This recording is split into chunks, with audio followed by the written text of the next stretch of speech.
Hacaaluu fi qabsaa'onni sabichaa biroon guyyaadhaa gara guyyaatti itti wareegamaa jiranii fi fiixaan baasuuf onnellee ka'uu qabnaa kan jedhudha.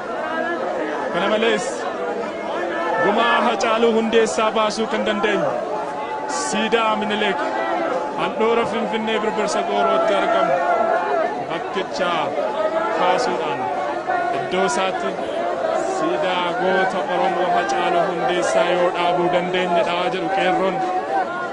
Kun immoo uummata Oromoof hojimalee guddaa raawwachuun barbaachisudha.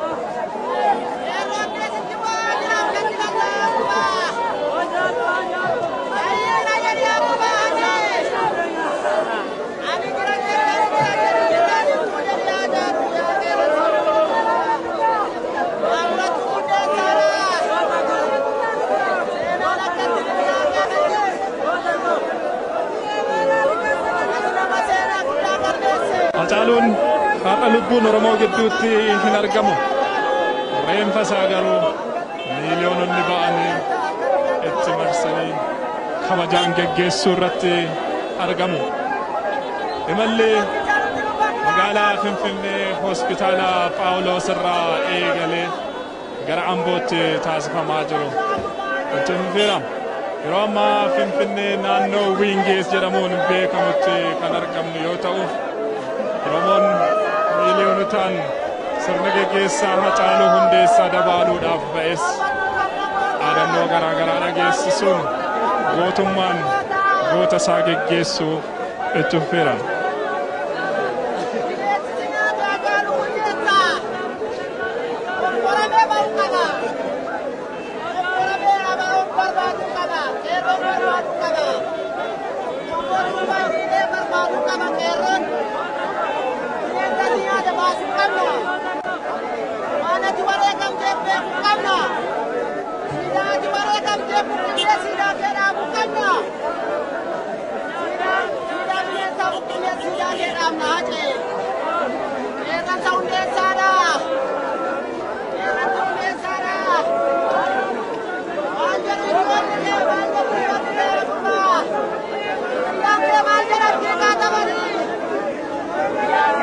Amboon Oromiyaaf gootota hedduu gumaachiteetti.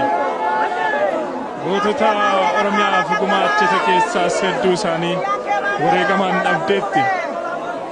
Dhalattoota godina Shawaa Lixaa qabsoo Oromoo keessatti wareegama lubbuu kaffalan keessaa obbo Daraaraa Kafanii ni yaadatamu. Sirni wayyaanee obbo Daraaraa Kafanii ajjeesuun kaayyoo obbo Daraaraan faa qabsaa fi turan waan dhabamsiisetti fakkaatee ture.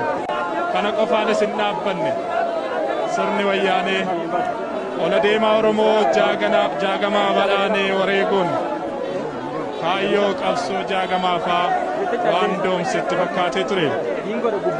Eegni Daraaraa, eegni jaagamaa badhaanee wal ga'uun Hacaaluu Hundeessaa dhale.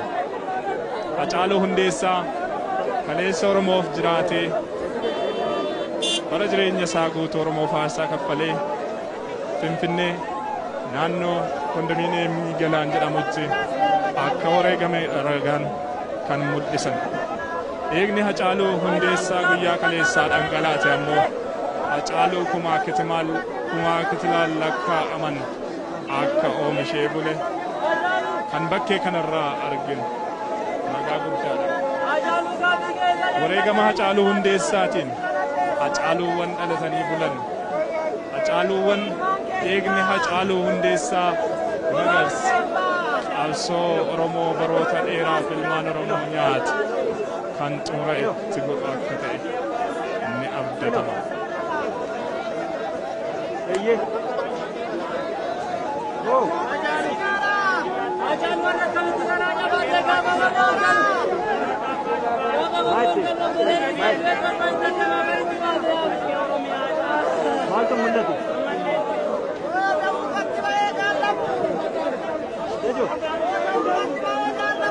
Nabarris, sagalee kenna dho, nabarris.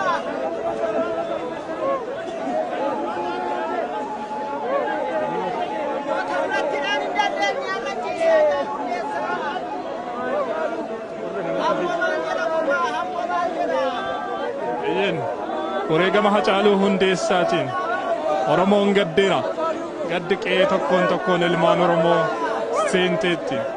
Oromoon imimmaan isaa dhangala'e. Roobsuu irratti kan argamanii sirni Hacaaluu sirni gaggeessaa Hacaaluu Hundeessaa okkara guddaatti jijjiiramee jira. Poolisiin federaalaa hidhannoo guutuudhaan qeerroo sirna gaggeessaa Hacaaluu Hundeessaa irratti argaman dura goruudhaan rasaasa dhukaasuudhaan adda bittimsuuf yaaluu irratti argamu.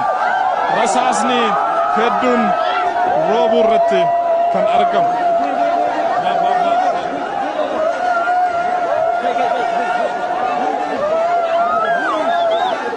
Daawwattoota Oromiyaa Miidiyaa Neetwoork sirni gaggeessaa Hacaaluu Hundeessaa gara hokkaraatti jijjiirameera.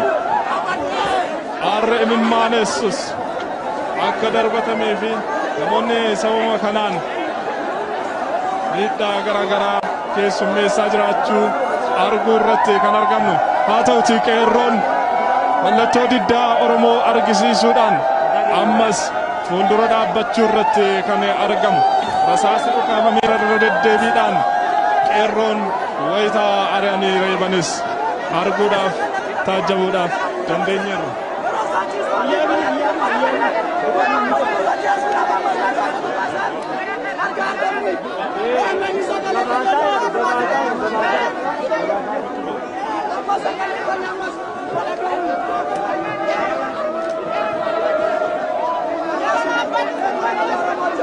Eyyen sirni gaggeessaa Hacaaluu Hundeessaa gocha poolisoonni federaalaa